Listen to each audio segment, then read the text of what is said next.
जय Hind news, जनतेच्या हितासाठी निर्भीड पत्रकारिता। सांगली शहरातील विश्रामबाग येथील 100 फुटी रस्त्यावरील व्हाईट हाऊस हॉटेलच्या बारमध्ये दारू पिताना झालेल्या वादातून निखिल रवींद्र साबळे व 25 राहणार पालवी हॉटेल जवळ कुपवाड याचा चाकूने एकाच वारमध्ये गळा चिरून निर्घृण खून करण्यात आला। रात्री 7:30च्या सुमारास हा खून झाला। खुनानंतर संशयित मित्र प्रसाद दत्तात्रय सुतार राहणार कुपवाड हा दुचाकीवरून कोल्हापूरच्या दिशेने पसार झाला। घटनास्थळी मिळालेली अधिक माहिती अशी, निखिल साबळे हा विवाहित तरुण असून पूर्वी लक्ष्मी देवळाजवळ त्याचे आईस्क्रीम पार्लर होते। अलीकडे तो पालवी हॉटेल जवळील सर्व्हिसिंग सेंटर मध्ये काम करत होता। आई वडील, पत्नी व 2 मुलांसह तो पालवी हॉटेल जवळील अपार्टमेंट मध्ये राहत होता। संशयित प्रसाद सुतार आणि त्याची ओळख होती।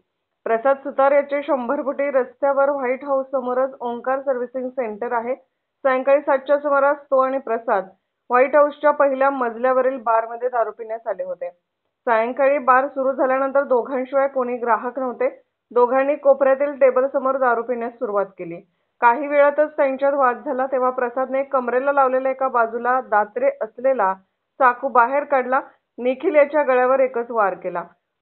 गळ्यावर खोलवर वर्मी वार झाल्यामुळे निखिलचा रक्तस्राव होऊन जागीच मृत झाला।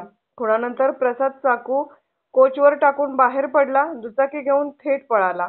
बारमध्ये खून झाल्यानंतर वेटर आणि कामगाराची पळापळ झाली। तात्काळ विश्रामबाग पोलिसांना कळवले।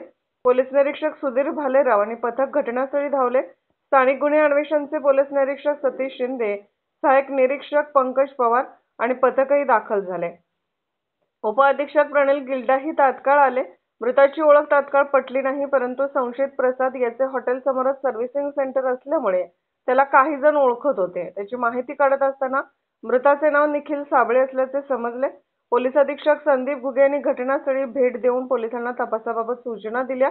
खुनानंतर प्रसाद सुतार हा कोल्हापूरच्या दिशेने दुचाकीवरून पसार झाल्याचे समजताच पोलीस पथक त्याच्या मागावर होते।